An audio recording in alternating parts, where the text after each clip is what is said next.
For his first class this morning, Brother Ryan has asked that we read together Isaiah chapter 5.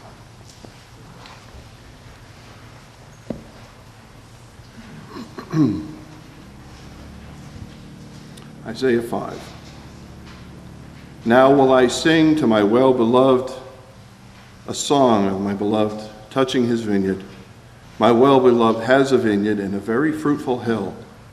And he fenced it and gathered out the stones thereof, and planted it with the choicest vine, and built a tower in the midst of it, and also made a winepress therein. And he looked that it should bring forth grapes, and it brought forth wild grapes. And now, O inhabitants of Jerusalem, and men of Judah, judge, I pray you, betwixt me and my vineyard. What could have been done more to my vineyard that I have not done in it? Wherefore, when I looked that it should bring forth grapes, brought it forth wild grapes. Now go to, I will tell you what I will do to my vineyard. I will take away the hedge thereof, and it shall be eaten up, and break down the wall thereof, and it shall be trodden down. And I will lay it waste, and it shall not be pruned nor digged, but there shall come up briars and thorns. I will also command the clouds that they rain no rain upon it. For the vineyard of the Lord of hosts is the house of Israel, and the men of Judah his pleasant plant. And he looked for judgment, but behold, oppression. For righteousness, but behold, a cry. Woe unto them that join house to house, that lay field to field, till there be no place, that they may be placed alone in the midst of the earth. In mine ears, said the Lord of hosts, of a truth many houses shall be desolate, even great and fair, without inhabitant. Yea, 10 acres of my vineyard shall yield 1 bath, and the seed of an homer shall yield an ephah. Woe unto them that rise up early in the morning, that they may follow strong drink, that continue until night, till wine inflame them, and the harp, and the viol, and the tabret, and the pipe, wine are in their feasts, but they regard not the work of the Lord, neither consider the operation of his hands. Therefore my people are gone into captivity, because they have no knowledge, and their honorable men are famished, and their multitude dried up with thirst. Therefore hell has enlarged herself, and opened her mouth without measure, and their glory, and their multitude, and their pomp, and he that rejoices shall descend into it. The mean man shall be brought down, and the mighty man shall be humbled. The eyes of the lofty shall be humbled. But the Lord of hosts shall be exalted in judgment, and God that is holy shall be sanctified in righteousness. Then shall the lambs feed after their manner. The waste places of the fat ones shall strangers eat. Woe unto them that draw iniquity with cords of vanity, and sin as it were with a cart rope, that say, let him make speed and hasten his work, that we may see it. And let the counsel of the Holy One of Israel draw nigh and come, that we may know it. Woe unto them that call evil good and good evil, that put darkness for light and light for darkness, that put bitter for sweet and sweet for bitter. Woe unto them that are wise in their own eyes and prudent in their own sight. Woe unto them that are mighty to drink wine, and men of strength to mingle strong drink, which justify the wicked for reward, and take away the righteousness of the righteous from him. Therefore, as the fire devours the stubble, and as the flame consumes the chaff, so shall their root be as rottenness, and their blossom shall go up as dust, because they have cast away the law of the Lord of hosts, and despised the word of the Holy One of Israel. Therefore is the anger of the Lord kindled against his people, and he has stretched forth his hand against them, and hath smitten them. And the hills did tremble, and their carcasses were torn in the midst of the streets. For all this his anger is not turned away, but his hand is stretched out still. He will lift up an ensign to the nations from far, and will hiss it unto them from the end of the earth. And behold, they shall come with speed swiftly. None shall be weary nor stumble among them. None shall slumber nor sleep. Neither shall the girdle of the loins be loosed, nor the latchet of their shoes be broken, whose arrows are sharp, and all their bows bent. Their horses' hoofs shall be counted like flint, and their wheels like a whirlwind. Their roaring shall be like a lion. They shall roar like young lions. Yea, they shall roar and lay hold of the prey, and shall carry it away safe, and none shall deliver it. And in that day they shall roar against them like the roaring of the sea. And if one look unto the land, behold, darkness and sorrow, and the light is darkened, and the heavens thereof. Thank you, Brother Steve, and good morning, brothers and sisters. It's a wonderful privilege we have, isn't it, to gather together in these last days and to open wide the pages of God's Word. And the scriptures that we're about to read, brothers and sisters, are some 2,600 years old. And I suppose the challenge for you and me across the next day or so is to disengage our minds from this world and all that it stands for, and go back to the time when Isaiah the prophet walked the streets of Jerusalem, to try and remove ourselves from the busyness of life and what we're involved in every day, and immerse ourselves in this wonderful word that we are so privileged to have nigh unto us. We've entitled our effort, AIL with Us, and we're going to be concerning ourselves with those chapters in Isaiah dealing with the Immanuel prophecies, chapters 5 to 12. We want to see the remarkable way in which God sent a prophet to save and to redeem his people. If we come to the very opening verse of the prophecy, we really have the message entailed in the prophet's name. And this is how God was to be with his people. In Isaiah chapter 1 and in verse 1, we're told the vision of Isaiah, the son of Amos, which he saw concerning Judah and Jerusalem in the days of Uzziah, Jotham, Ahaz, and Hezekiah, kings of Judah. Now, Isaiah's name means the salvation of Yahweh. If you were to take out your concordance and look at this word salvation or to save, you would see that it occurred dozens of times through the prophecy. And that really is the message that we want to follow in our studies, that God has sent a prophet to save and to redeem his people from themselves. He was the son of Amos, and Amos signifies strength. So not only was there salvation in Isaiah's message, but there was strength. There was a stronghold. There was something that you could put your trust in. There was a sense of security in his message that you could build your life around and so be saved. He was a remarkable man. As we see there, he prophesied during the reign of 4 kings, Uzziah, Jotham, Ahaz, and Hezekiah, kings of Judah. That's 50 years of work. You think of that. 50 years. Publicly, sometimes ferociously, delivering a message, brothers and sisters, that was palatable and unpalatable, depending on who the audience was. He was contemporary with Hosea. He was well aware of the words of Hosea, as he often quoted Hosea across his prophecy.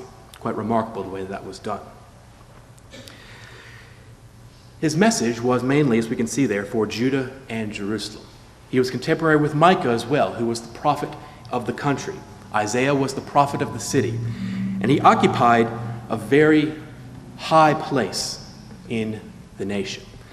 Isaiah was a grand figure in the nation of Judah. I'd like you to come back to 2 Chronicles chapter 26. Here was an unusual prophet. He doesn't quite fit the mold that we have in our heads of the prophets. He was a man of authority, was Isaiah. And we've just been doing this in our reading, so it should be familiar to us. 2 Chronicles 26 and verse 22. Now the rest of the acts of Uzziah, first and last, did Isaiah, the prophet, the son of Amos, write. So Isaiah's role in the nation was the royal historian. He knew the court intrigues intimately. He had access to all of the kings of Judah. It was his duty to write down their deeds, first and last. And he had a very high position in the nation. He had access to King Hezekiah. He could move in and out of the palace at will. We're going to witness him fearlessly denounce King Ahaz. He was unafraid to be in the presence of King Ahaz. He could denounce royal princes like Shebna. He had already access to the high priest. And see, he was a man of authority. In this concept we sometimes have of the prophets, a little bit draggled and disheveled, kind of the Elijah figure. That's altogether different from Isaiah. He was a royal figure. He was equally at home in the palace as he was in the streets of Judah and Jerusalem. In addition to that, we're going to see that he married a young lady who herself was styled a prophetess. She herself had some sense of visions as well. This would have been a remarkable family in Israel. And the children that they had, of them it was said that they were for signs and for wonders from Yahweh of hosts who dwells in Mount Zion. This would have been a remarkable family. So Isaiah was a man of authority. He was the royal historian. He could fiercely denounce princes. He had an access to King Ahaz and to King Hezekiah. He was a man of authority in Judah. But although he was a man of authority, brothers and sisters, he was also a deeply religious man. He was very emotional. He was, in all likelihood, a musician. And he felt very strongly the message that God gave to him. Come back to Isaiah chapter 2. We quote Isaiah 2 in our lectures. And verses 1 to 4 are our favorite, aren't they, of the greatness of Zion, of the Gentiles streaming in to the light of Zion. Well, as the prophet gave that prophecy in verses 1 to 4, he interrupts in verse 5 and says, O house of Jacob, come ye, let us walk in the light of Yahweh. Gentiles streaming into the temple. We will walk in his ways, says the Gentiles. And the prophet, seeing that, interrupts the vision and turns to his audience and says, Jacob, O house of Jacob, come on, let's walk in the light of Yahweh. If they can do it, we can do it. You see, he wasn't just an austere prophet. He was a man who felt very keenly the message that God gave to him, and he was able to draw the exhortations out. In chapter 16, we have another case of his emotion and his feeling. Chapters 15 and 16 are an interesting set of predictions concerning Moab. Moab, the arch enemy of Israel. And as the prophet wades through chapters 15 and 16, in which we have this horrible scenario described of the Moabites being smashed to pieces, one would have thought the prophet's reaction would have been, yes, at last. Look at Isaiah chapter 16 and verse 11. Wherefore my bowels shall sound like a harp for Moab, and mine inward parts for Kir Haresh. Here's the prophet doubled over as he witnesses the agony of the Moabites being slaughtered to pieces. And he felt that my bowels sound like a harp as he witnessed the terrible things that were about to happen to Moab. See, he wasn't just an austere prophet. The visions he saw, brothers and sisters, had an effect on him. And he expressed those feelings to others. In chapter 26, there are many other examples we could look at, but chapter 26 is another. It's this glorious scene of the northern tribes, Ephraim, coming back with Elijah the prophet in the kingdom age. The gates streaming open and the righteous nation coming into that city. And as the prophet sees that, he gives a little personal insight into his mind. Isaiah chapter 26 and verse 8. Yea, in the way of thy judgments, O Yahweh, have we waited for thee. The desire of our soul is to the remembrance of thy name and to the remembrance of thee. With my soul, the very fiber of my being, have I desired thee in the night. Yea, with my spirit within me will I seek thee early. For when thy judgments are in the earth, the inhabitants of the world will learn righteousness. He sees Ephraim finally walking in the way of God's judgments, and he says, we've walked in those ways. My desire is to thee in the nighttime. With my soul, the very essence and fiber of my being, have I desired thee. With my spirit within me will I seek thee early. You see, he wasn't just an austere prophet. He wasn't a man who gave a vision and then didn't feel what it was that he was saying. He was a deeply and intensely religious man, was Isaiah. A wonderful man indeed. We want to have a look at him as we go through our studies. When we come to read the book of Isaiah, and we do that every year in our readings in May and June, I think a lot of us find it a very difficult book to come to grips with. And there are several reasons for that.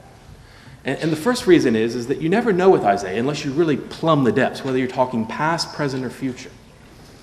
In the words of Isaiah, there tend to be this great casting forth of themes and ideas. One moment you're in the days of Ahaz, the next moment you're right across to the birth of Christ. Or in the times of Hezekiah, next thing you know, you're in the kingdom. And there's this backwards and forwards all the time. Another thing with Isaiah is that he often will leave one theme for another without telling you. So you read the verse, and then the next verse you're somewhere else. And there's this sort of movement back and forth of the verses. There's no introduction to his subject. It's a very difficult book to come to grips with.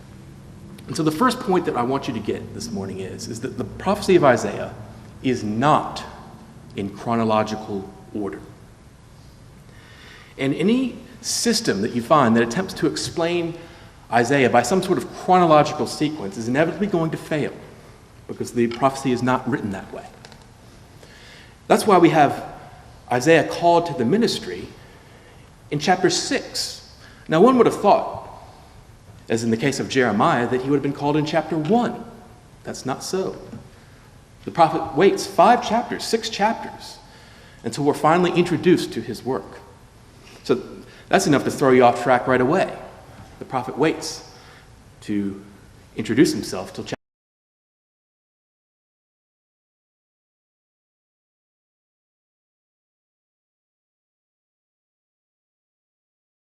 6. Really, the prophecy of Isaiah is arranged by theme. If you want proof of that, come to Isaiah chapter 13. Now, parents, if you're looking for an exciting Bible marking exercise to do with the children, here's a good one to do. Just to mark the themes of Isaiah. Isaiah chapters 13 to 23 are burden prophecies. So we have in chapter 13, verse 1, the burden of Babylon. When we come over to chapter 14 and verse 28, we have another burden to King Ahaz. In chapter 15, verse 1, we have the burden of Moab. Chapter 17, verse 1, the burden of Damascus. And it goes on like that through to chapter 23. There are a series of prophecies that are all gathered together under this theme of the burden, the weighty oracle. So there's one thematic block of chapters. Chapters 13 to 23 are burden prophecies. If you come to chapter 28, chapters 28 to 33 are woe prophecies. So if we come to chapter 28 and verse 1, woe to the crown of pride. Chapter 29, verse 1, woe to Ariel, another name for Jerusalem. Chapter 31, verse 1, woe to them that go down to Egypt for help, and so on. It continues on through chapter 33. So, parents, if you're looking for an exciting little exercise to do with the children, that's a good one to do, just to mark those thematic sections, the burden prophecies and the woe prophecies. Because that's the way that Isaiah is meant to be read. It's meant to be read by theme. And the theme that we want to follow is Isaiah chapters 1 to 12, which we can style the book of Immanuel.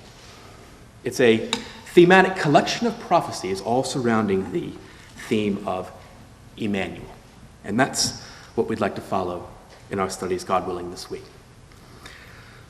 Let's begin at chapter 5, because chapter 5 is really the commencement of the Immanuel prophecies.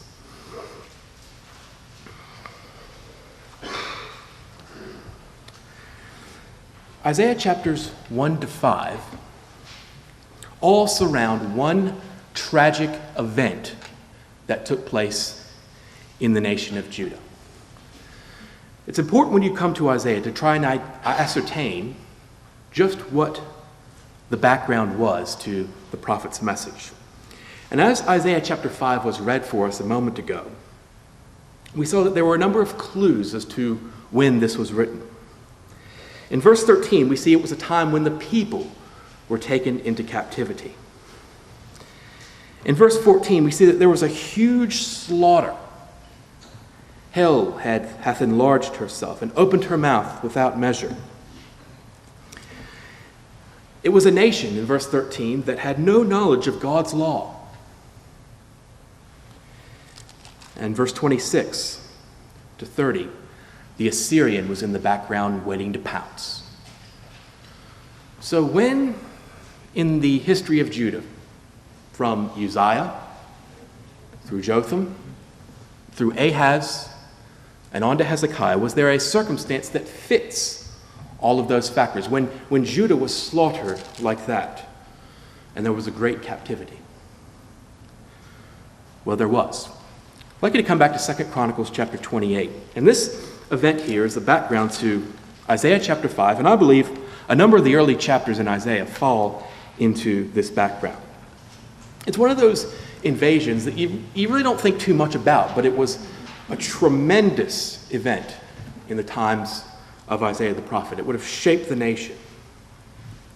It was the time when Rezin, the king of Syria, and Pekah, the king of Israel, united their forces together and invaded the land. Verse 5, this is the reign of King Ahaz. We just did this in our readings the other day. Wherefore, 2 Chronicles 28, verse 5, Yahweh his God delivered him into the hand of the king of Syria, and they smote him and carried away a great multitude of them captive. Remember, we just read in Isaiah 5 about a captivity. This is the captivity being referred to. Brought them to Damascus. He also was delivered into the hand of the king of Israel, who smote him with a great slaughter. And look at this. And Pekah, the son of Remaliah, slew in Judah 120,000 in one day, which were all valiant men, because they had forsaken Yahweh Elohim of their fathers. You know, that is a massive slaughter. 120,000 in one day. And as they came into the royal house of David, verse 7, Zichri, a mighty man of Ephraim, slew Maaseiah. That's Hezekiah's brother. And Azrikam, the governor of the house, that's the high priest. And Elkanah, that was next to the king. And the children of Israel carried away captive of their brethren 200,000 women, sons, and daughters, and took also away from them much spoil and brought them to Samaria. So as they burst into the royal house of David, there's a targeted slaughter. Where's the king? Where are the princes? Where's the king's son? Hezekiah manages to slip away, but they get his brother. Where's the high priest? We'll get him. Where's the king? We'll get him. And Judah was reeling under that invasion. 200,000 people were carried away captive. 120,000 dead in one day. By their brethren in the north. Now, what Isaiah 1-5 does for us, brothers and sisters, is it supplies some reasons for why that happened. I'd like you to come back to Isaiah chapter 5. That's why Isaiah chapter 5 is a chapter of therefores. Here's another good coloring in exercise. Therefore, verse 13. Therefore, my people are gone into captivity. What captivity? The captivity of 2 Chronicles 28. Because they have no knowledge. Is knowledge of the Word of God important? They have no knowledge, therefore they're in captivity. Verse 14, therefore, hell hath enlarged herself. 120,000 in one day. Verse 24, therefore, as the fire devoureth the stubble, and as the flame consumeth the chaff, because they have cast away the law of Yahweh of hosts. And verse 25, therefore is the anger of Yahweh kindled against his people. He stretched forth his hand against them. When did he stretch forth his hand against them? When he sent Rezin and Pekah. 2 Chronicles chapter 28. So here is the reason for why all this had happened. Why there was this massive slaughter of 120,000 in one day, 200,000 carried away captive off to Samaria. Well, Isaiah is now going to explain the reason why this has happened. And Isaiah chapters 1 to 5 really are the answer to why this has taken place. Why has all this happened? And when you have that background in mind, you can catch the drama of this. Isaiah is saying, are you listening, Israel? This is why 120,000 people are now dead. And Isaiah chapter 5 brings those opening chapters of Isaiah to a head. Chapter 5, verse 1. Now will I sing to my well-beloved, a song of my beloved, touching his vineyard. You can imagine the prophet going somewhere in the streets of Jerusalem, giving this message. And he says to his audience, look, I want to sing you a song. It's a song about my beloved in his vineyard. Now will I sing to my well-beloved. That's to God. A song of my beloved touching his vineyard is the title of the song. My well-beloved hath a vineyard in a very fruitful hill. People's eyes would be fixated on the prophet. He says, I want to sing you a song. It's a song about a vineyard. And this will explain to you why all this has happened. The words well-beloved and beloved there are two entirely different Hebrew words. The first well-beloved is God. The second beloved is the word frequently used in the Song of Solomon for the groom. My well-beloved, the Messiah of Israel. My well-beloved hath a vineyard in a very fruitful hill. Now the interpretation of the vineyard is found in verse 7. For the vineyard of Yahweh of hosts is the house of Israel, and the men of Judah his pleasant plant. So the vineyard was the ecclesia. It was the ecclesia of Judah, and it had been decimated by Rezin and Pekah. The prophet's now in this song of the vineyard going to explain why all this has happened. My well-beloved hath a vineyard in a very fruitful hill. The margin for a very fruitful hill is the horn of the son of oil. You sort of scratch your head and think, the horn of the son of oil, what's that mean? Well, what that's saying is that the vineyard really is a person, a son. He's a son who's been anointed with the drops from heaven. And as God showered blessings upon Judah, it was like the drops from heaven coming down upon the vineyard. It was a vineyard that was in a horn, in a power. And it's likened to an anointed thing, of course, because the fruit that God is seeking from this son is from above. He's been anointed with the drops from heaven, designed to produce that fruit that is from above by his spirit power. The vineyard was the ecclesia. What had God done for his ecclesia? What has God done for you and me? In verse 2, he fenced it. You know, when you look at a map of Israel, you see that God did exactly that. He fenced it. He hedged it about. The margin has, he made a wall round about it. And when you look at a map of Israel, you see that God did exactly that. Geographically, to the west, there is a barrier, the Mediterranean Sea.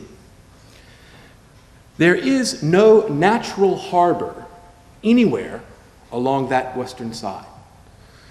So much so that when the Romans came in the times of Christ, they actually had to build this great big mole right out into the ocean. They called it Caesarea, because there was no natural seaport. You know, why did God give his people, miles and miles of shoreline to let them expand beyond the oceans? Because he fenced them in. He didn't want them expanding beyond the oceans. He wanted them in that land. To the north, you have Mount Hermon, the Anti-Lebanese ranges, not easy to go north. To the east, the depression of the Jordan Valley, the desert beyond there, the hills of Edom and Moab, which stretch 3,000 feet straight up. Can't easily go east. The south, you've got the Negev desert stretching right down to Egypt. He fenced them in. The land was meant to be a box. God wanted them in that land. But why did God want them in that land? I'd like you to come back to Deuteronomy chapter 11. And this is where we understand the blessings that God gave to his people. He wanted them in that land for a very specific reason. Deuteronomy chapter 11 and verse 10. For the land, whither thou goest in to possess it, is not as the land of Egypt, from whence you came out, where thou sowest thy seed, and waterest it with thy foot, as a garden of herbs. But the land whither you go in to possess it is a land of hills and valleys, and drinketh water of the rain of heaven, a land which Yahweh thy God careth for the eyes of Yahweh are always upon it from the beginning of the year even to the end of the year. You know, Egypt is a flat land, and it takes very little effort to water the land of Egypt. It was a pulley system they would used to use, and you'd use your foot, you would kick it open, the water would flow out, and when the ground was wet, you'd kick it closed. No trouble. You watered it with your foot. There was no effort required. But you can't do that in the land of Israel. It's a land of hills and valleys. Jerusalem's 3,000 feet above sea level. 10 miles down the road at Jericho, you're almost 1,000 feet under sea level. You can't water that with your foot. So what God says here in verse 12 is, you're going to need my foot. It's a land which Yahweh thy God careth for. And the word careth for there means to tread after. In other words, God says, you're going to need my foot if you want to water this land. So you see, it was a land, brothers and sisters, that made you depend on God for sustenance. It wasn't like Egypt, where there was the technology to water the land because it was flat. You had to depend upon God. He fenced them in so that they could learn to live by faith. It's a land of hills and valleys. And people will tell you, even in the world, the land of Israel is different to every other place on earth. It's not like the land of Egypt. Also, God fenced them in by giving them a law which taught them right behavior, wrong behavior. When we come back to Isaiah 5, we see that he did more. He fenced them in. He gathered out the stones thereof. All the opportunities for stumbling were removed. Out went 7 nations of Canaan. All the ways in which they could trip and fall and stumble were removed. He planted it with the choicest vine, the green-purple grapes, the sorek. It's the Hebrew word for stock. He planted it with a noble stock, the Abraham, the Isaac, and the Jacob stock, as Paul refers to it in Romans chapter 11. Every opportunity you could possibly have to produce fruit, he gave to them. He built a tower in the midst of it. What did that tower represent? I'd like you to come to Proverbs chapter 18, because no other vineyard in the world had this. Proverbs chapter 18. He fenced it. He gave them a law. He hedged them about geographically, gathered out the stones, gave them the promises, and he also built a tower.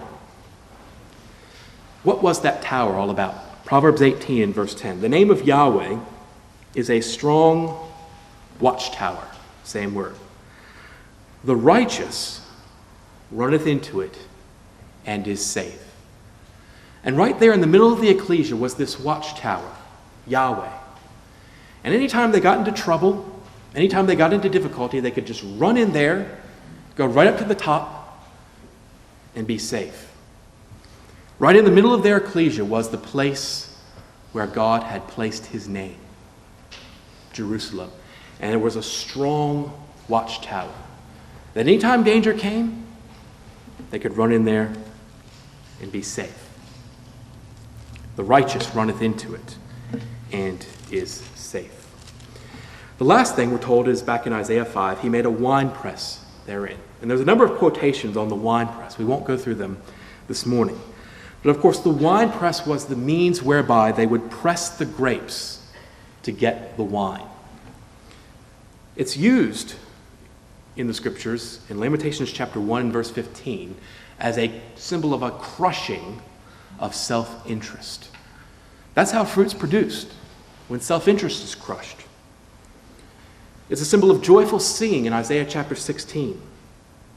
It's a symbol of fierce resolve in Isaiah 63 and verse 1. I've trodden the winepress alone. There's a determination there when someone presses the grapes and the fruit comes out.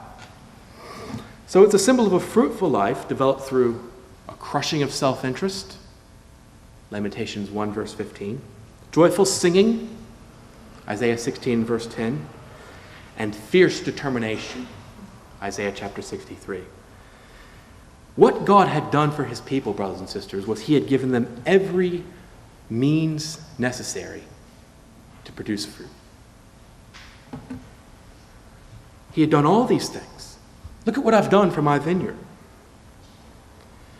And verse 2 says, he looked. And the Hebrew word there for look means to inspect. He was inspecting their fruit. Think about your life, brothers and sisters, and think about my life. God has taken us out of the world, certain death, and given us the truth. In the cases of some, he's brought people halfway across the world and given them the truth. He's brought us through the most astonishing of circumstances. And he's looking to see whether or not we've been changed by all of that. The word look there means to inspect. And you know, the judgment seat in 1 Peter chapter 2 is called the day of inspection. God is inspecting us each and every day. He's given us all these blessings. He's given us the truth. He gives us even our daily bread. All the things that we need to be faithful people, God has provided. Peter says he's provided all things necessary for our purification and godliness. And he's looking at us to see whether that's had an effect. Everything we're doing is being written down in a book. It's going to be opened one day. What is your fruit like? You know, the interpretation is found again in verse 7. What was Israel's fruit like? When God grabbed that bunch of fruit and he looked at it, what did he find? The vineyard of Yahweh of hosts is the house of Israel. The men of Judah, his pleasant plant. He looked, there's the same word for judgment, but behold oppression. He looked for righteousness, but behold a cry. And you know, in the Hebrew, there's actually a play on the words there. The word judgment is mishpat. The word oppression is mispah. The word righteousness is zedekah. The word cry is sakah. So you see there's a play on the words. He looked for mishpat, but behold, mispah. He looked for zedekah, but behold, sakah. Instead of finding the fruit of righteousness, he found people beating each other, bitter with one another, anger against one another. And that's called in verse 2, brothers and sisters, wild grapes. And the Hebrew word there for wild means putrid. So he looked for grapes. He looked for righteousness. He looked for the fruit of the Spirit. But instead he found putrid grapes. What is our fruit like? Think about everything that God has done for us. Have we responded with the fruit that he is seeking? Because that's why he's given us all the blessings of verses 1 and 2. Those blessings are given so that we can produce fruit to his name. Is that fruit there? And this was the prophet's explanation for 2 Chronicles 28. You want to know why 120,000 of your people are dead? 200,000 are in captivity? because the fruit is putrid. And he challenges them in verse 3. And now, O inhabitants of Jerusalem and men of Judah, judge, I pray you, between me and my vineyard. What could have been done more to my vineyard that I have not done in it? God had done absolutely everything necessary for them to produce fruit. They couldn't plead any excuse. And he says, almost in exasperation, what more could I have done? Now that verse there, verse 4, is really the impetus into the Immanuel prophecies. Because the question, what could have been done more to my vineyard that I have not done in it, is going to be answered in chapters 6 to 12. We'll see what God's going to do. He's going to send them Immanuel, one last attempt to get the truth in them. And the second question, wherefore when I looked that it should bring forth grapes, brought it forth wild grapes, that question is actually going to be answered in the rest of the chapter. The prophet is going to supply some reasons for why that has happened. What could have been done more for my vineyard? In Matthew chapter 21, we see what God ultimately did. Matthew chapter 21. The parable of the vineyard, which we know so well. And note the language of this parable in Matthew 21 and verse 33. A certain householder, which planted a vineyard and hedged it about, digged a winepress, built a tower, let it out to husbandmen. Where's that language come from? From Isaiah chapter 5. And what more could he possibly do? Verse 37. Last of all, he sent unto them his son, saying, surely they will respect my son. Do you know what Mark says in his account? Not he sent unto them his son, but he sent unto them his well-beloved. Isaiah chapter 5. What more could God do? He gave them all these blessings, and finally he gave the greatest blessing. He sent them his son. But they said, this is the heir. Come and let us kill him. Now I want you to notice verse 41. They say unto him. Now, this is their interpretation. This is not the Lord's. This is their interpretation of what should happen. They got caught up in the parable. He will miserably destroy those wicked men, and will let out his vineyard unto other husbandmen, which shall render their fruits in due seasons. And that's where you and I come in. We are the vineyard. We're called in verse 43 a nation bringing forth the fruits. We come from many backgrounds and many walks of life, but in God's eyes, we are a single nation. And the expectations for fruit are identical. God has given us absolutely everything. There is nothing more that he can do. He's taken us from the world, given us the truth, given us our brothers and sisters to help us. He gives us the signs of the times which tell us that his son is coming. There is nothing more he can do. We can't plead any excuse. We can't get to the judgment seat and say, well, brother so-and-so had more privileges than me. Or sister so-and-so didn't help me out here. We cannot say that. God has done everything to ensure that we produce fruit. And we are expected to produce fruit. Think back to your baptism and think now. Have you got the fruit of the Spirit in your life? And where's the list of the fruit that we're supposed to produce? Galatians chapter 5. Here it is.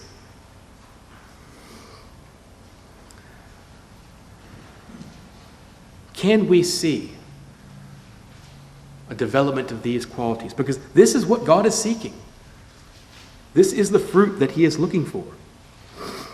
Verse 22, love, joy, peace. Verse 22, long-suffering, gentleness, goodness, faith, meekness, self-control. Have we got those qualities? That is the fruit that he is looking for. And it's not developed through any sort of superabundant intelligence. It's by the submission of the mind to the Word that those qualities are produced. By the absorption of the mind in the Word. And they're called a fruit of the Spirit because it's unnatural. It's not natural for us to practice these things. But it's produced, of course, out of a deep appreciation for the blessings that God has showered on our vineyard. What more can I do? I've given you my Son. What else? Are those qualities in our lives? We'll take one of them, joy. I find that's one of the hardest things to practice in the truth, joy. It's easy to be joyful when everything's going well, you have a good job, collegial life is fine. It's exceedingly difficult to practice joy when things aren't going well. When someone doesn't have a kind word to say about you. When ecclesial life isn't okay. Are you joyful then? It's an attitude that comes from above. It's not natural for us to feel that way. But no matter what type of person we are, joy has to be a consistent part of our spiritual life. I struggle with all those qualities, and I'm sure you do too, because they're not natural. But that is the fruit that we are supposed to develop. Now, coming back to Isaiah chapter 5, the prophet's now going to supply some reasons for why the fruit is putrid. How is it that people can, in view of all of those blessings, respond in that manner? Well, here's another coloring and exercise. There are 6 woes in this chapter. You might have noticed that as the reading was being done. Verse 8, woe to them that join house to house. Verse 11, woe to them that rise up early in the morning. Verse 18, woe to them that draw iniquity with cords of vanity. Verse 20, woe to them that call evil good and good evil. Verse 21, woe unto them that are wise in their own eyes. Verse 22, woe to them that are mighty to drink wine, and men of strength to mingle strong drink. Why is the fruit putrid? Here's the explanation. And these 6 woes are the answer to the question in verse 4. Wherefore, when I looked that it should bring forth grapes, brought it forth wild grapes? Well, here's the reasons. Verse 8, woe unto them that join house to house. And we'll just go through these very quickly. It wasn't just the accumulation of property. Owning houses is not a transgression. It's they were disinheriting their poor brothers and sisters and accumulating all this property and going out and out and out until finally they were alone in the midst of the earth, surrounded by all this property. That expression there, in the midst of the earth, actually comes from Exodus chapter 8 in verse 22. You needn't turn to it. But in Exodus chapter 8 and verse 22, God says to his people, I want you to be with me in the midst of the earth. But these people had pushed God out, accumulating all this property. What was the problem? Materialism. Worldly acquisition. That's putrid fruit.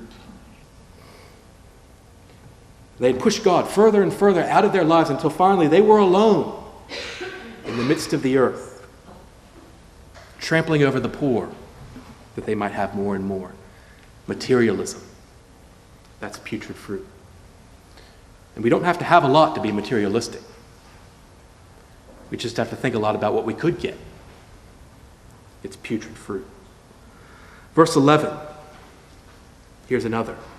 Woe unto them that rise up early in the morning that they may follow strong drink, that continue until night to wine and flame. Here's the partying lifestyle that we see so much in the world. The hedonist lifestyle. Wake up, hit the bottle, continue all day until night. It's the spirit that the world is very much taken over with, of course. It's all about having fun. It's all about partying. And sadly, we see it at times in the brotherhood. These instruments in verse 12, the harp, the viol, the tabret, the pipe, the wine, those were, of course, musical instruments used in the temple. So they were taking religious instruments and using them in their parties. Now, what's wrong with having a bit of fun? What's wrong with partying? Verse 12, they regard not the work of Yahweh. If you are partying and having fun all day, not a care in the world, God is far away from your thoughts. The partying spirit that Peter speaks of in his epistles, that the world is dominated by, that's putrid fruit. And there's a marvelous figure here in verse 14. Therefore hell hath enlarged herself. So as these people's mouths are opening wider and wider at these parties, God says, well, I've got a mouth that's getting wider and wider. It's called the grave. When we live a life of pleasure, when we live a life of sin, the grave's mouth just gets bigger and bigger and bigger. Doesn't mean you're going to drop dead if you go discoing, but spiritually you'll end up dead forever. That's putrid fruit. Verse 18, woe unto them that draw iniquity with cords of vanity, and sin, as it were, with a cart rope. What a marvelous figure of speech. Here's this man with this cart being pulled by a rope. And what's he pulling? It's his sins, his transgressions that he cannot break. This is the person that just repeats sin over and over and over again. And it's chained to him. He can't get away. He can't break away his sin. Just keep your hand here and flip back real quick to Proverbs 29 and verse 6. People in the truth that hit a wall and then turn around and hit another wall, and they just keep stumbling over and over. This is what sin does to you. It traps you. It binds you. Proverbs 29 and verse 6. In the transgression of an evil man, there is a snare. See, he's chained to his transgressions. He can't get away. But the righteous doth sing and rejoice. Now, the word there, sing, is a bad translation. It really should be run and rejoice. The righteous run and rejoice. They're free because they don't live in bondage to their flesh. They're free. But in the transgression of the evil man, there's only a snare. He can't get away. Discipline brings freedom. No discipline brings slavery. That's how it works in the truth. Here's a man who's just bound by his iniquities. He can't get him away. All these sins that are unconfessed. That's putrid fruit. The fourth woe, Isaiah 5 and verse 20. Woe to them that call evil good and good evil, that put darkness for light and light for darkness, that put bitter for sweet and sweet for bitter. Here's a blurring of all that's right and wrong. The clarity of the truth is being lost. A twisting of all that is right. It's like today's press. The euphemisms they use are incredible. You don't hear words like unrighteousness, iniquity, depravity. Those words are just not in. Everything's got a spin on it these days. And we have to be very, very careful, brothers and sisters, that we don't minimize the truth because of the way the world has gone away from it. That's putrid fruit. Blurring of what's right and wrong. We have to make sure that what is right is clear and we all understand it, so that there's no confusion as to what we're supposed to do in our lives. The next one, arrogance. I think men are much more susceptible to this than women. Woe unto them, verse 21, that are wise in their own eyes and prudent in their own sight. As men, it's part of our makeup. We love to be loved and we love to be great. Have a position in the ecclesia. I'm somebody. Like to hear the sound of our own voice. But we're nothing. It's an almighty job for us to remember that. Be very, very careful, brethren, about arrogance. And it comes in all different ways, all different sizes. It's putrid fruit. And then in the last one, we're back to the drink. Woe unto them that are mighty to drink wine and men of strength to mingle strong drink. That's putrid fruit. which is really just an amplification of the first one. Now, why is it that a nation who has God's law, who has all these blessings, who's a horn, a son of oil, can produce such putrid fruit? Why is it that the lifestyle can be so corrupt? Well, there are two verses that go together. And if you have the Oxford Bible, they're actually right on the same side of the page. Verse 13, they have no knowledge. And verse 24, they have cast away the law. That's how you produce putrid fruit. When you separate yourself from the Word, when the Word is not the dominating thing in your life, putrid fruit will be the result. Because that's what we are naturally. We're going to revert back to that if we don't have another influence to counter that. They have no knowledge, and there's kind of a progression here because verse 13 says they have no knowledge, and that leads to casting away the law, which finally leads to despising. Oh, we would never despise the Word of God. When David sinned with Bathsheba, brothers and sisters, God didn't say, you sinned. Well, he did say that. But he said, you've despised the commandment of Yahweh. Despised it. And that's what God thinks when we sin. It's like you don't care for my law. It all starts when the Word does not have a dominant place in our lives. It's a sad thing, but I think it illustrates our age.